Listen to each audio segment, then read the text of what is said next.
Robert Gibbs, yesterday on Meet the Press. I'm sorry. Yeah, it was Meet the Press. David Gregory said, I want to get a prediction from you.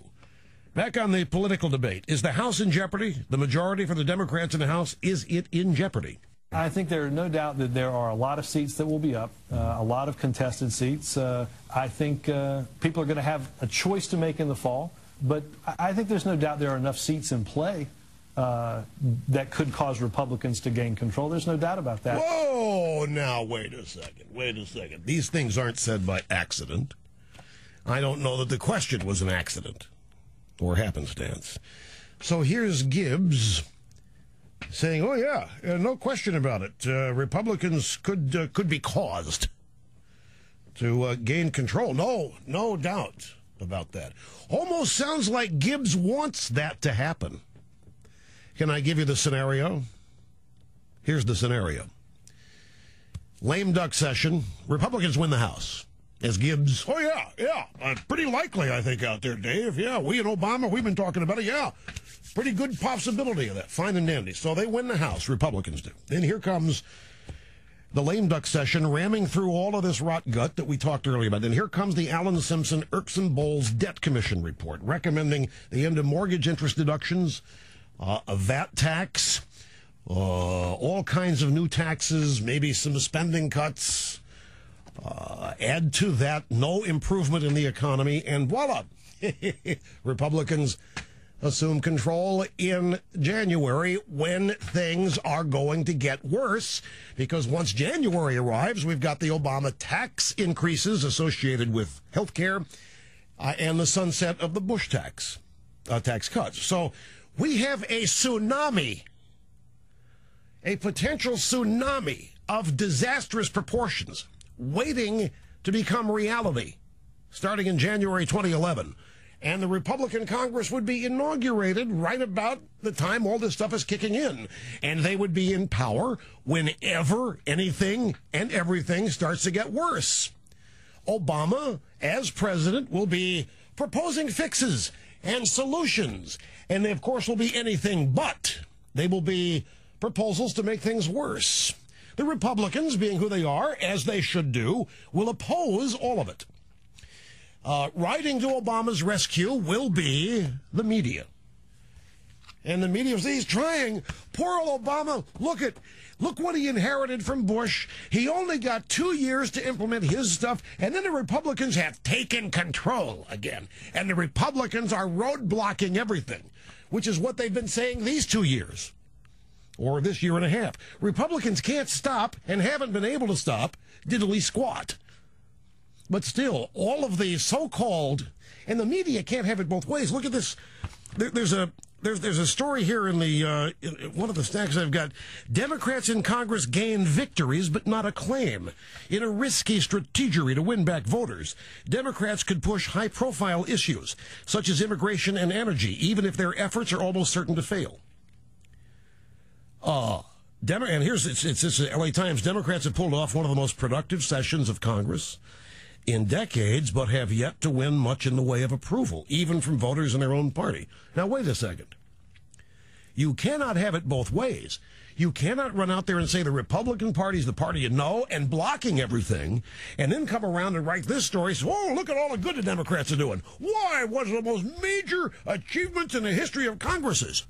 Why, this is incredible. One of the most productive sessions of Congress in decades, and yet all the while the Republicans stopped it. Huh? How is that? How does that work? This is the third time I have seen this template or this narrative in a news story.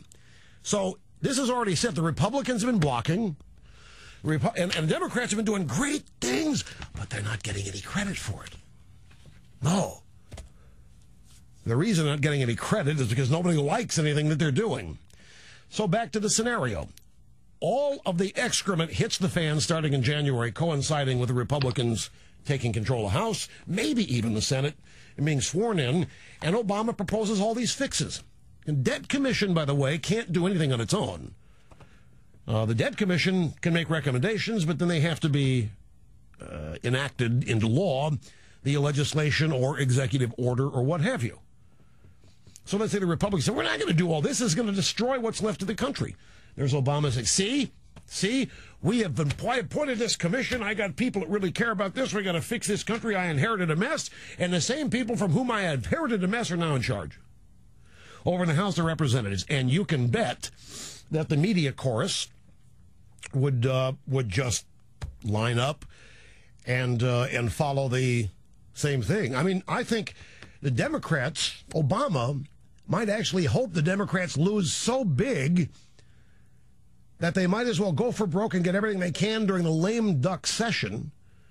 And then with the help of our one-party media, all the things rammed through the lame duck Congress, blamed on the Republicans. And if not that, when things go to hell in a handbasket starting in 2011, guess who's running the House? Guess who's running the Congress? Guess who gets the blame for it? And that sets up Obama's reelection in 2012. Now, for this to succeed, it depends on one, maybe two things. It depends on an absolutely ignorant electorate. It requires an actually dumb, stupid, ill-informed, uninformed electorate is a majority in order for this scenario to work. Because, I mean, this is a biggie. Here you have the utter destruction. Do you realize the largest deficit ever during any year of the Bush presidency was $200 billion? Well, so I'm told. Maybe let's see. Here's the way to put it. The last time Republicans controlled spending, the deficit was under $200 billion. That's the way to put this. The last time Republicans controlled spending, the deficit was under $200 billion. Look where we are now. And yet Obama says he inherits this mess. The last time Republicans were in charge was 2006.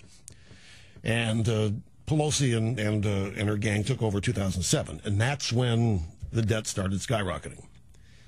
So the Democrats are going to have an absolutely ill-informed, ignorant electorate in order to pull off this scenario. And is it possible? Some people in this country believe the current economy is Bush's fault, even though the Democrats have been in charge of it since 2007. The next thing they're going to need for this scenario to play out is a docile Republican Party that does not offer an agenda of growth, an agenda that is in direct and stark contrast to what is Obamaism and the Democrat Party, starting now. And they can't use the excuse, well, the media is not going to report it. Don't worry, we will. There's a way to head all this off at the pass, but it's clear with Gibbs, oh yeah, Republicans going to win, no question about it. They're setting us up.